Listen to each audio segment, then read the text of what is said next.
성도 여러분 안녕하세요. 오늘도 말씀으로 승리하는 은혜가 저와 여러분 위와 함께 하기를 주님의 이름으로 축원드립니다. 우리 계속해서 누가복음 여행을 떠나고 있습니다. 우리 지난 시간에 우리 누가복음의 내용을 잠깐 좀 기억하고 또 오늘 말씀을 이어가도록 하겠습니다. 우리 지난 시간에는 누가복음 8장에 우리 후반부를 함께 나눴지요. 그래서 인자로서의 예수님의 사역이 어떻게 확장되는가 우리가 좀 함께 봤고요. 또 특별히 2차 갈릴리 사역을 이제 본격적으로 시작하시면서 4가지 기적을 일으키셨던 예수님의 모습을 함께 보았습니다. 먼저 첫 번째, 풍랑을 잠잠케 하시는 주님의 모습을 통해 이 제자들의 믿음을 성숙하도록 시험하시는, 그래서 주님이 가자고 했어요. 주님이 저 건너편 우리 거라사 지방, 가버나움에서 거라사 지방으로 가자 라고 주님이 명령하시고 주님이 시작하신 일이라면 그 안에 풍랑이 치든 해일이 있든 주님이 가자 그러면 갈 수 있는 거예요.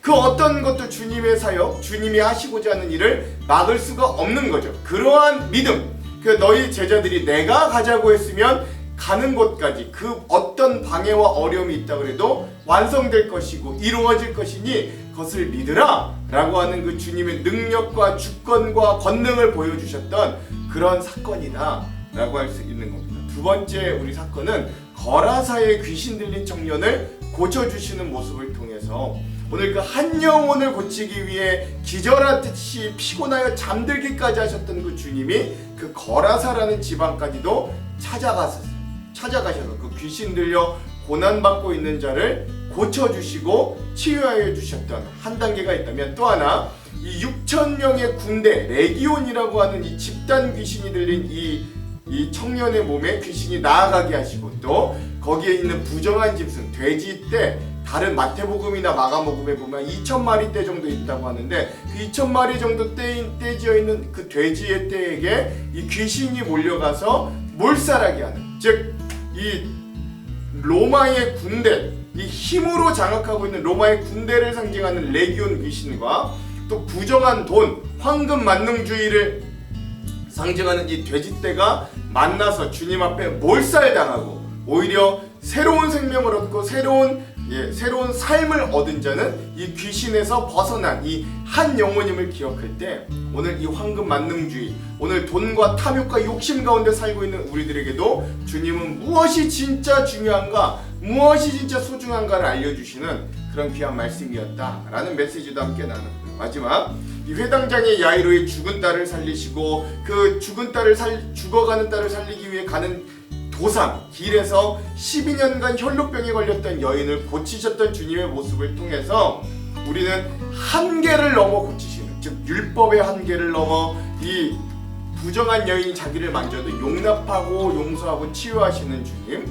또 이 어린 죽은 사람을 만져서는 안 되지만 그 율법의 한계를 넘어 뛰어넘어서 그 여자아이를 잡아 일으키신, 또 하나 죽음의 한계를 넘어 이 여자아이를 살리시는 그 주님의 모습들을 통해 오늘 이 모든 한계를 뛰어넘는 믿음, 모든 한계를 뛰어넘는 주님의 은혜, 모든 한계를 뛰어넘는 주님의 사랑의 모습도 우리가 지난 시간에 함께 나누었다. 또 우리가 이러한 것들을 좀 기억하면서 또 오늘 말씀도 이어가기를 소망합니다. 자, 오늘은 누가복음 9-1입니다. 9장도 길어서 두 부분으로 좀 나눠서 보도록 할게요.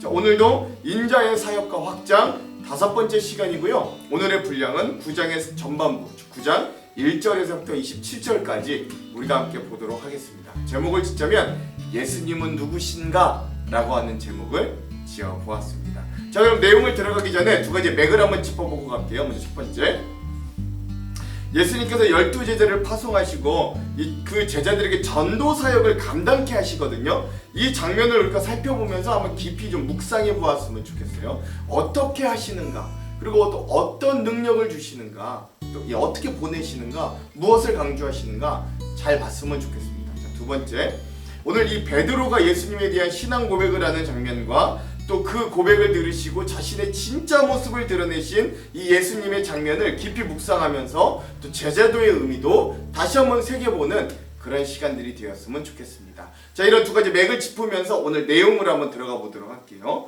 자, 먼저 9장의 이 내용 전반부의 내용은 12제자를 전도로 파송하시고 오병이어의 기적을 일으키시고 베드로의 신앙 고백과 첫 순환 예고를 하시는 예수님의 모습을 살펴보도록 하겠습니다. 먼저 첫 번째는 12제자의 순회 전도 파송을 하시는 모습이에요. 내용은 이렇습니다. 예수께서 그 12를 한자리에 불러 놓으시고 모든 귀신을 제어하고 병을 고치시는 모든 능력과 권능을 주시고 하나님 나라를 선포하며 병든 사람을 고쳐주게 하시려고 그들을 내보내시며 그들에게 말씀하셨다. 길을 떠나는 데는 아무것도 가지고 가지 말아라. 지팡이도 자루도 빵도 은하도 가지고 가지 말고 속옷도 2벌씩은 가지고 가지 말아라. 어느 집에 들어가든지 거기에 머물다가 거기에서 떠나거라. 어디에서든지 사람들이 너희를 영접하지 않거든 그 고을을 떠날 때에 너희의 발에 묻은 먼지를 떨어버려서 그들을 거스르는 증거물로 삼아라.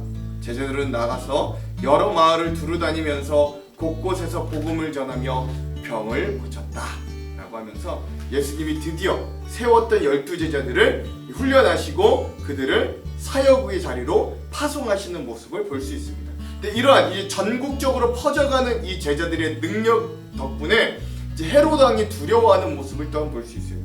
분봉왕 헤롯은 이 모든 일을 듣고 당황하였다. 왜냐하면 어떤 사람들은 요한이 죽은 사람들 가운데 살아났다 하고 또 어떤 사람들은 엘리야가 나타났다고 하고 즉 예수님에 대해 이렇게 평가했다는 거예요. 또 어떤 사람들은 옛 예언자 가운데 한 사람이 살아났다고 말하기 때문이다. 이었다. 그러나 헤롯은 이렇게 말하였다. 요한은 내가 목을 베어 죽였는데 내게 이런 소문이 파다하게 들리게 하는 그 사람은 누구인가? 그는 예수를 만나고 싶어 하였다 라고 합니다. 여기서 중요한 건 이 헤롯도 예수님에 대해 그 예수가 과연 누구인가 지금 물어보고 있다는 거예요.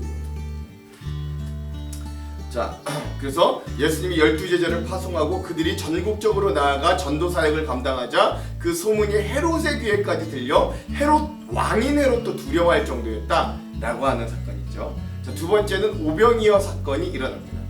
사도들이 돌아와서 자기들이 한 모든 일을 예수께 이야기하였다. 예수께서는 그들을 데리고 따로 벳세다라고 하는 고을로 물러가셨다. 그러나 무리가 그걸 알고서 그를 따라갔다. 예수께서는 그들을 맞이하셔서 하나님 나라를 말씀해 주시고 또 병을 고침받아야 할 사람들을 고쳐주셨다. 그런데 날이 저물기 시작하니 12제자가 다가와서 예수께 말씀드렸다. 무리를 헤쳐보내어 주위의 마을과 동가로 찾아가서 잠자리도 구하고 먹을 것도 구하게 하십시오. 우리가 있는 여기는 빈들입니다. 아무것도 없습니다. 그러자 예수께서는 그들에게 말씀하셨다. 너희가 그들에게 먹을 것을 주어라. 그들이 말하였다. 우리에게는 빵 5개와 물고기 2마리밖에 없습니다. 우리가 나가서 이 모든 사람을 다 먹을 수 있을 만큼 먹을 것을 사지 않으면 안 되겠습니다. 거기에는 남자만도 약 5천여 명이 있었다. 예수께서 제자들에게 말씀하셨다. 사람들을 한 50명씩 때를 지어 앉게 하여라. 제자들이 그대로 하여 모두 다 앉게 하였다. 예수께서 빵 5개와 물고기 2마리를 손에 들고 하늘을 우러러 쳐다보시고 그것들을 축복하신 다음에 떼어서 제자들에게 주시고 무리 앞에 놓게 하셨다. 그들은 모두 배불리 먹었다. 그리고 남은 부스러기를 주워 모으니 12광줄이나 되었다 라고 하시면서 이 오병이어, 우리 너무나 잘 알죠? 이 오병이어 사건이 나오는데 재밌는 건 뭐냐면 예수님이 오병이어 사건을 일으키시기 전에 50명씩 때를 지어 앉게 하셨다고 정확하게 누가복음은 이야기하고 있다는 겁니다. 이 부분에 대해서도 우리가 한번 이따가 우리 주안점에서 깊게 한번 나눠보도록 할게요. 자, 오늘 우리가 마지막 살펴볼 세 번째 내용은 베드로의 신앙 고백, 그리고 그 베드로의 신앙 고백을 들은 주님이 첫 번째 순환 예고를 하시는 장면입니다. 먼저 베드로의 신앙 고백이에요. 예수께서 혼자 기도하고 계실 때 제자들이 그와 함께 있었다. 예수께서 제자들에게 물으셨다. 사람들이 나를 누구냐고 하느냐? 그들이 대답하였다. 세례자 요한이라고 합니다. 그러나 엘리야라고 하는 사람들도 있고 옛 예언자 가운데 한 사람이 살아났다고 하는 사람들도 있습니다. 예수께서 그들에게 물으셨다. 그러면 너희는 나를 누구라고 하느냐? 베드로가 대답하였다. 하나님의 그리스도이십니다. 그런데 예수께서는 그들에게 엄중히 경고하셔서 이것을 아무에게도 말하지 말라고 명하시고 라고 일단 여기까지 우리가 한번 볼게요. 재밌죠? 앞서서도 헤롯 왕도 물어보잖아요. 그 예수라는 자가 과연 누구냐? 라고 물어보는데 예수님은 이번엔 본인이 제자들에게 내가 너희들은 나를 누구라고 생각하느냐? 물어보신다는 거예요. 그러자 베드로가 정확하게 대답하죠. 하나님의 그리스도입니다. 마태복음 16장 16절에 보면 주는 그리스도시요 살아계신 하나님의 아들이십니다 라고 고백하잖아요. 이런 고백을 하자 예수님이 아직은 때가 아니니 이 사실을 아무에게도 말하지 말라라고 비밀을 명령하시는 장면이기도 해요. 자, 그리고 나서 이제 이 베드로를 통해 제자들이 어느 정도 예수님에 대해 진정 알기 시작했다고 판단되신 주님은 첫 순환 예고를 하십니다. 그리고 이제 말씀하십니다. 인자가 반드시 많은 고난을 받고 장로들과 대제사장들과 율법학자들에게 배척을 받아 죽임을 당하고서 사흘날 즉 3일 만에 살아나야 한다. 그리고 예수께서 모든 사람에게 말씀하셨다. 나를 따라오려거든 자신을 부인하고 날마다 자기 십자가를 지고 나를 따라오너라. 누구든지 제 목숨을 구하려고 하는 사람은 잃을 것이요 누구든지 나를 위하여 제 목숨을 잃는 사람은 목숨을 구할 것이다. 사람이 온 세상을 얻고도 자기를 잃거나 빼앗기면 무슨 이득이 있겠느냐. 누구든지 나와 내 말을 부끄럽게 여기면 인자도 자기의 영광과 아버지와 거룩한 천사들의 영광에 쌓여 올 때에 그 사람을 부끄럽게 여길 것이다. 내가 진정으로 너희에게 말한다. 여기 서 있는 사람 가운데는 죽기 전에 하나님 나라를 볼 사람들이 있다 라고 말씀하시면서 오늘 이 누가복음 9장의 전반부의 내용이 마무리됩니다. 그래서 이 마지막 사건도 이 베드로의 신앙 고백과 예수님의 첫 순환 예고가 어떤 의미들이 있는가 우리가 주안점에서 깊게 살펴보도록 할게요. 자, 그럼 오늘 이 부분 우리 9장 누가복음 9장의 전반부의 핵심 구절은 우리 한번 살펴볼 건데 핵심 구절은 23절에서 24절입니다. 제가 먼저 한번 읽어볼게요. 23절에서 24절. 또 무리에게 이르시되 아무든지 나를 따라오려거든 자기를 부인하고 날마다 제 십자가를 지고 나를 따를 것이니라. 누구든지 제 목숨을 구원하고자 하면 잃을 것이요 누구든지 나를 위하여 제 목숨을 잃으면 구원하리라. 아멘. 오늘 이 진정한 제자도에 대해서 말씀하시는 이 예수님의 이 말씀의 부분을 오늘 누가복음 9장 전반부의 핵심 구절로 삼아 보았습니다.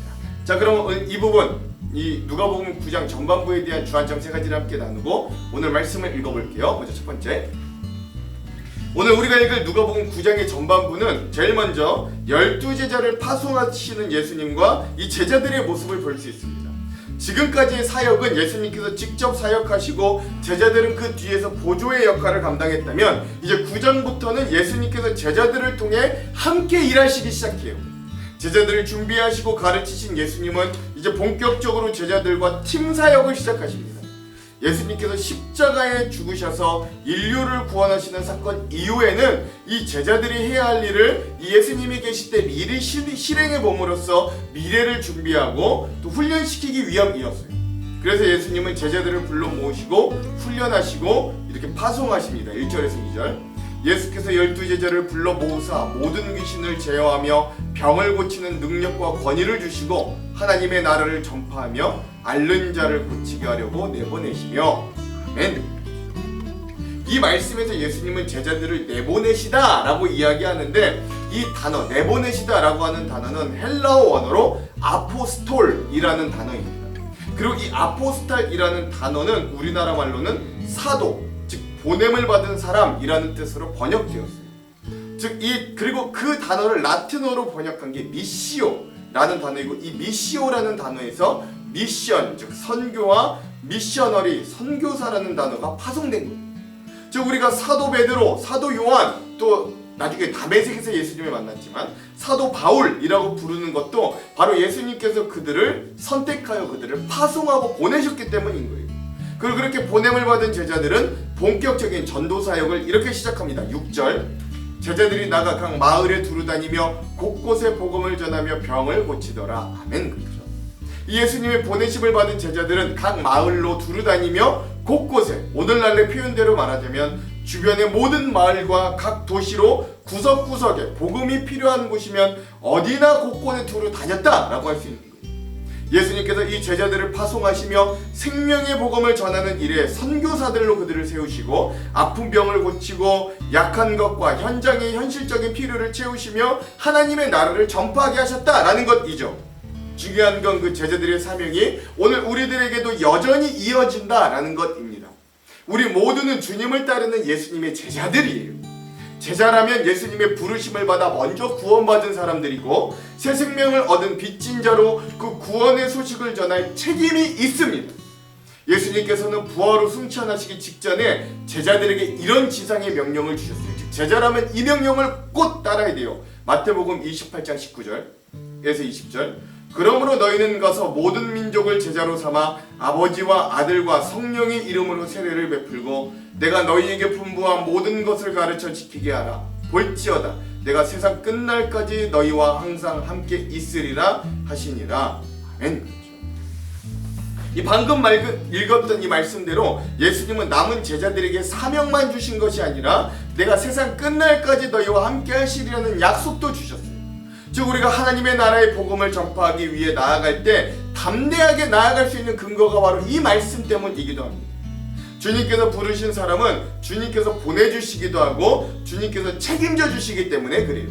예수님께서 제자들을 보내시며 곳곳에서 복음을 전하고 병을 고치며 주님의 나라를 세워가기 시작하니 그 영향력이 나라 전체에 미치기 시작합니다. 그 증거가 어딨냐? 바로 그 다음에 나타나는 유대의 분봉왕 헤롯마저 예수님에 대한 소식을 듣고 두려워했다라는 것에서 주님의 능력과 이 복음의 역사가 전국적으로 퍼져나가기 시작하는구나를 잘 알 수 있어요. 7절 분봉왕 헤롯이 이 모든 일을 듣고 심히 당황하니 이는 어떤 사람은 요한이 죽은 자 가운데 살아났다라고도 하며 아멘.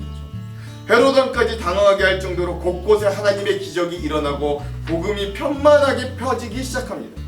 그러므로 오늘 우리도 하나님께서 우리에게 주신 능력과 형편대로 여전히 복음을 전하고 삶으로 말씀을 살아내는 진정한 능력의 제자들, 아포스톨, 즉 사도들로 서기를 먼저 간절히 소망합니다. 두 번째, 오늘 우리가 살펴볼 두 번째 주제는 오병이어의 사건입니다. 우리가 전에도 나누었듯이 이 사건은 마태, 마가, 누가, 요한복음, 사복음서에 모두 나오는 유일한 기적이기도 해요. 그만큼 초대교회 지도자들에게는 중요한 사건이었고 이 사건이 우리 모두에게 주시는 특별한 은혜와 교훈이 있는데요. 우리가 특별히 오병이어에 대해 세 가지 의미를, 이 누가복음에 나오는 오병이어 세 가지 의미를 한번 살펴볼게요. 첫 번째, 주님은 거저 주시고 후히 주시라는 분이라는 게 첫 번째 의미입니다. 12절에서 13절. 날이 저물어가매 12사도가 나와 여짜오되 무리를 보내어 두루 마을과 촌으로 가서 유하며 먹을 것을 얻게 하소서. 우리가 있는 여기는 빈들이니이다. 예수께서 이르시되 너희가 먹을 것을 주라 하시니 여짜오되 우리에게 떡 5개와 물고기 2마리밖에 없으니 이 모든 사람을 위하여 먹을 것을 사지 아니하고서는 할 수 없사옵나이다 하니 아멘. 그렇죠?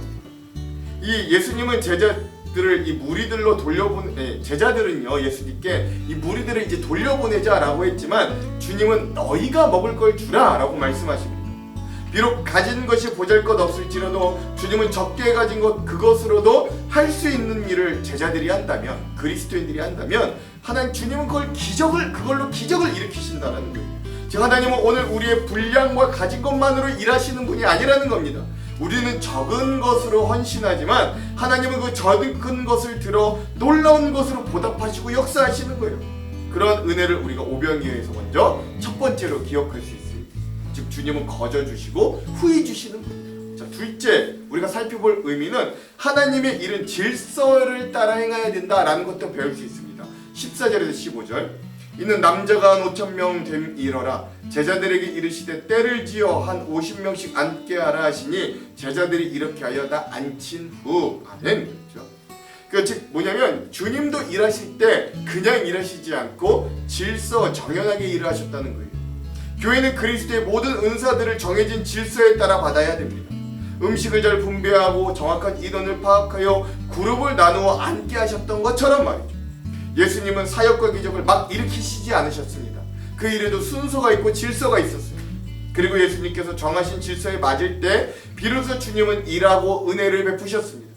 오늘 우리도 그러한 질서와 규칙에 순종하는 자들이 되어야 돼요. 그때 은혜를 받을 수 있다. 자, 마지막 세 번째 의미는 오병이어를 통해 받을 의미는 하나님을 따르는 이들에게 하나님이 공급하여 주시고 채워주신다라는 거예요. 주님을 따르며 열심히 섬기는 사람들에게는 하나님께서 특별히 보호하시고 준비시켜 주시며 먹여주신다는 사실을 오병이어를 통해 알 수 있습니다. 16절 17절. 예수께서 떡 5개와 물고기 2마리를 가지사 하늘을 우러러 축사하시고 떼어 제자들에게 주어 무리에게 나누어 주게 하시니 먹고 다 배불렀더라. 그 남은 조각을 12바구니에 거두니라. 아멘. 모든 것이 특히 일용할 양식을 주시는 분은 하나님이시고 하나님께 먼저 감사하고 주님께서 베푸신 은혜와 복을 기억하는 생활을 해야 할 수 있어야 됩니다. 특별히 오늘 말씀을 통해 주님께서 그 사랑하는 자를 먹여주실 때는 배불리 먹여주시고 후히 주심을 발견할 수 있어요. 그러므로 예수님은 모든 줄인 영혼을 채워주시기를 원하고 풍성하게 하여 주심을 원하고 바라고 계심을 우리가 좀 알 수 있고, 그러한 주님은 오늘 우리의 삶도 그렇게 채워주실 것을 확신하며 나아갈 수 있어야 됩니다. 그러므로 우리가 주님 안에 믿음을 지키며 먼저 그의 나라와 그의 의를 구하며 나아갈 때 그 사랑하는 자녀들을 결코 궁핍하거나 구차하게 하거나 인색하게 두지 않으시는 하나님의 은혜와 채우심을 기억할 수 있어야 됩니다. 그러므로 이 오병이의 기적의 말씀을 읽으며 예수님께서 먹고 마시는 일에 먼저 하늘을 우러러 축사하셨던 것 같이 우리도 먼저 그의 나라와 그의 의를 구하는 하루로 세워지기를, 그의 오병이와 같은 풍성한 은혜들로 채워지는 삶이 되기를 간절히 소망합니다. 자, 마지막 세 번째, 오늘 우리가 누가복음 9장 전반부에서 마지막으로 살펴볼 주제는 바로 베드로의 신앙 고백과 예수님의 첫 순환 예고 장면이에요. 누가복음 9장 이 전반부에서 계속되는 질문은 이 사람 예수는 누구인가? 라는 거예요. 헤롯도 물어봤고 예수님 본인도 제자들에게 물어보죠. 제자들도 항상 그 고민을 하고 있다 대답도 하잖아요. 계속되는 기적과 하나님 나라에 대한 능력의 말씀으로 사람들은 예수님이 누구신가에 대해 관심을 둡니다. 헤로드 왕은 자신이 죽였던 세례 요한이 환생했다는 소문을 듣고 놀랐고, 사람들은 많은 기적 속에서 엘리야와 큰 선지자가 다시 살아났다고 생각하기도 했어요. 로마의 압제에 시달리던 이스라엘 백성들은 고통 속에서 자신들을 구원할 메시아를 기다리고 있었습니다. 그들은 이스라엘의 옛 영광을 회복할 왕, 그가 메시아라고 원했어요. 그래서 그들은 기적을 베풀며 하나님 나라를 선포하는 예수님께 관심을 두게 됩니다. 그러한 상황 속에서 예수님께서는 제자들에게 그렇다면 너희는 나를 누구라고 하느냐라고 물으십니다. 그리고 여기에 베드로의 유명한 고백이 나오죠. 20절 예수께서 이르시되 너희는 나를 누구라 하느냐? 베드로가 대답하여 이르되 하나님의 그리스도시니이다 하니 아멘. 그렇죠. 여기서 여러분 이 베드로가 하나님의 그리스도십니다 라고 하잖아요. 이 그리스도라는 뜻은 기름 부은 자를 뜻하며 왕, 제사장, 선지자에게 주어지는 이름들입니다. 베드로는 예수님이 하나님 나라의 이 삼중직을 모두 경험한 메시아로 이 땅에 오셨다는 걸 고백하는 거예요. 이 베드로의 고백은 분명히 성령님의 인도하심을 통해 이루어진 겁니다. 그렇게 완벽한 대답을 한 베드로의 모습을 보시고 드디어 예수님은 자신의 본 모습을 제자들에게 처음으로 알려주시는데 그게 바로 첫 순환 예고입니다. 22절 이르시되 인자가 많은 고난을 받고 장로들과 대제사장들과 서기관들에게 버림받으여 죽임을 당하고 제3일에 살아나야 하리라 하시고 아멘. 이 베드로의 이런 진정한 신앙 고백을 들으신 주님께서는 그제서야 제자들에게 십자가를 알려주십니다. 그리고 그 십자가의 길을 가는 자신을 따르는 것이 진정한 제자도임을 가르쳐 주시는 거예요. 즉 예수님을 따르는 것이 다른 성경에 보면 야고보와 요한처럼 한 자리를 차지하기 위해서라면, 세상적인 성공을 위해서라면 수단과 방법을 가리지 않고 그 자리를 차지하는 게 맞습니다. 청탁, 편법, 거짓은 말할 것도 없고 그 자리만 차지할 수 있다면 그보다 더한 것도 할 수 있는 거예요. 그러나 이 베드로의 고백처럼 이 예수님을 하나님의 그리스도라고 생각하고 메시아로 인식한다면, 눈에 보이지 않는 것을 보는 믿음으로 살아가는 그리스도인이라면 그는 주님의 제자답게 십자가로 그 길을 그리며 살아갈 수 있어야 돼요. 23절에서 23절의 말씀, 또 무리에게 이르시되 아무든지 나를 따라오려거든 자기를 부인하고 날마다 제 십자가를 지고 나를 따를 것이니라. 아멘. 주님의 물음은 오늘 우리에게도 들려옵니다. 너희는 나를 누구라고 하느냐? 이 질문에 우리는 이미 그것이 주님 보시기에 기쁜 것이든 슬픈 것이든 우리의 삶의 행동으로 대답하고 있어요. 우리는 이미 자기를 부인하고 날마다 져야 할 우리의 십자가는 무엇이겠습니까? 흔히들 자기 십자가라고 하면 나를 괴롭히는 그 무엇인가라고 생각합니다. 믿지 않는 남편, 때론 속썩이는 자식 등이 경제적인 문제 이런 것들이 그런 것 대표적인 예일 거예요. 그러나 십자가로 규정하는 기준이 나의 괴로움일 수 없습니다. 진정한 십자가는 타자를 위한 희생이에요. 타자를 위해 나를 부인하고 목숨을 버리는 게 십자가이기 때문에 십자가는 나의 괴로움이 아니라 나를 부인하며 나를 포기하는 겁니다. 그래서 24절에 주님은 이렇게 말씀하세요. 누구든지 제 목숨을 구원하고자 하면 잃을 것이요 누구든지 나를 위하여 제 목숨을 잃으면 구원하리라. 아멘. 우리만 셈하고 계산하는 게 아니라 셈하시는 하나님께서는 우리의 인생의 마지막에 우리가 무엇을 가졌느냐가 아니라 무엇을 버렸느냐로 우리를 판단하실 겁니다. 화려함과 명성의 도시 한가운데 십자가로 향하는 주님을 향해 하나님께서 보내신 그리스도라 라고 고백하는 건 보이지 않는 하나님의 나라를 보며 그 영광 안에 살아가기 위해 십자가를 매겠다는 각오이기도 한 거예요. 모두가 화려함과 웅장함을 따라갈 때 초라한 행색의 예수님을 따르는 것, 모두가 면류관을 선택할 때 주님처럼 십자가를 선택하는 그것이 제자의 진짜 삶입니다. 제자는 어쩌다 한 번이 아니라 날마다 희생으로 살아가는 사람이고 남들이 다 하는 걸 하지 않고 내게 있는 권리를 다 쓰지 않으며 십자가 위에서 죽는 길로 가기 위해 날마다 처절한 싸움을 하는 사람입니다. 다시 주님이 오늘 우리에게 물으십니다. 너희는 나를 누구라고 하느냐? 셈하시는 그런 하나님을 기억하며 말씀으로 호흡함을 잊지 않는다면 수치스럽게 세상의 논리를 따르는 게 아니라 당당하게 고난의 십자가를 선택하고 하나님을 나의 힘으로 삼고 그 나라를 꿈꿀 수 있는 거예요. 제자가 되는 건 아무런 대가가 없지만 제자로서 사는 것에는 분명한 희생과 대가가 있다고 오늘 예수님은 분명히 말씀하셨어요. 그걸 계산할 것도 예수님은 말씀하셨습니다. 나를 위해 살면 이 땅에서 일시적이고 썩어질 것, 잠시 만족을 누릴 것이지만 영원한 나라에서는 심판의 하나님을 만날 겁니다. 그러나 반대로 이 땅에 나를 포기하고 주님을 따를 때 영원한 것, 하늘에 썩지 않을 것, 영원한 기쁨을 누리며 사랑의 하나님을 만나게 될 거예요. 여러분 뭘 선택하시겠습니까? 오늘 말씀을 깊이 묵상하며 주님께서 말씀하신 이 제자의 삶에 대해 깊이 묵상하고 다시 그 제자의 삶, 우리 십자가를 각자로 지며 그 목표를 향해 걸어갈 수 있는 오늘 말씀 여행이 되기를 먼저 주님의 이름으로 축원드립니다. 기도할게요. 하나님, 오늘 말씀을 읽으며 오늘 너희는 나를 누구냐고 물어보시는 그 주님의 질문에 우리가 우리 스스로를, 우리의 실존을 부딪혀 대답하기를 원합니다. 우리도 주님의 제자이고 우리도 주님을 따라가는 자들이 되기를 원하는데 오늘 우리도 내 속에 내가 여전히 많지만 내 욕망과 탐심이 때로는 참으로 더럽고 아프게 느껴지지만 그래도 오늘 주님이 우리에게 말씀하신 것처럼 각자의 십자가를 지며 끝까지 저 주님의 길을 따라가는 귀한 제자로 설 수 있도록 우리와 함께하여 주시옵소서. 그럴 때 오병이와 같은 주님의 채우심과 풍성함도 우리에게 주어지실 줄 믿사오니 그 주님을 기대하며 오늘 말씀 여행 가운데 우리의 은혜와 도전도 허락하여 주시옵소서. 그렇게 하실 주님을 기대하며 예수님 이름으로 기도합니다. 아멘. 그럼 사랑하는 성도 여러분, 오늘 하루도 말씀으로 승리하십시오. 사랑하고 축복합니다. 화이팅! 제9장 예수께서 12제자를 불러 모으사 모든 귀신을 제어하며 병을 고치는 능력과 권위를 주시고 하나님의 나라를 전파하며 앓는 자를 고치게 하려고 내보내시며 이르시되 여행을 위하여 아무것도 가지지 말라. 지팡이나 배낭이나 양식이나 돈이나 두 벌 옷을 가지지 말며 어느 집에 들어가든지 거기서 머물다가 거기서 떠나라. 누구든지 너희를 영접하지 아니하거든 그 성에서 떠날 때 너희 발에서 먼지를 떨어버려 그들에게 증거를 삼으라. 제자들이 나가 각 마을에 두루 다니며 곳곳에 복음을 전하며 병을 고치더라.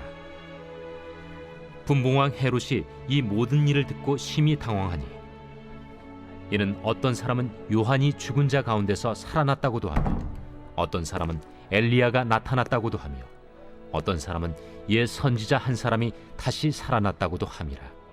헤롯이 이르되 요한은 내가 목을 베었거늘 이제 이런 일이 들리니 이 사람이 누군가 하며 그를 보고자 하더라. 사도들이 돌아와 자기들이 행한 모든 것을 예수께 여쭈니 데리시고 따로 베세다라는 고을로 떠나가셨으나 무리가 알고 따라왔거늘 예수께서 그들을 영접하사 하나님 나라의 일을 이야기하시며 병 고칠 자들은 고치시더라. 날이 저물어 가매 12사도가 나아와 여짜오되 우리를 보내어 두루 마을과 촌으로 가서 유하며 먹을 것을 얻게 하소서. 우리가 있는 여기는 빈 들이니이다. 너희가 먹을 것을 주라. 우리에게 떡 5개와 물고기 2마리밖에 없으니 이 모든 사람을 위하여 먹을 것을 사지 아니하고서는 할 수 없사옵나이다. 이는 남자가 한 5,000명 되밀어라. 때를 지어 한 50명씩 앉히라. 제자들이 이렇게 하여 다 앉힌 후 예수께서 떡 5개와 물고기 2마리를 가지사 하늘을 우러러 축사하시고 떼어 제자들에게 주어 무리에게 나누어 주게 하시니 먹고 다 배불렀더라. 그 남은 조각을 12바구니에 거두니라. 예수께서 따로 기도하실 때에 제자들이 주와 함께 있더니 물어 이르시되 무리가 나를 누구라고 하느냐? 세례 요한이라 하고 더러는 엘리야라 더러는 옛 선지자 중에 한 사람이 살아났다 하나이다. 너희는 나를 누구라 하느냐? 베드로가 대답하여 이르되 하나님의 그리스도 신이이다. 하니 경고하사 이 말을 아무에게도 이르지 말라 명하시고 이르시되 인자가 많은 고난을 받고 장로들과 대제사장들과 서기관들에게 버림받아 죽임을 당하고 제3일에 살아나야 하리라. 아무든지 나를 따라오려거든 자기를 부인하고 날마다 제 십자가를 지고 나를 따를 것이니라. 누구든지 제 목숨을 구원하고자 하면 잃을 것이요 누구든지 나를 위하여 제 목숨을 잃으면 구원하리라. 사람이 만일 온 천하를 얻고도 자기를 잃든지 빼앗기든지 하면 무엇이 유익하리요? 누구든지 나와 내 말을 부끄러워하면 인자도 자기와 아버지와 거룩한 천사들의 영광으로 올 때 그 사람을 부끄러워하리라. 내가 참으로 너희에게 이르노니 여기 서 있는 사람 중에 죽기 전에 하나님의 나라를 볼 자들도 있느니라.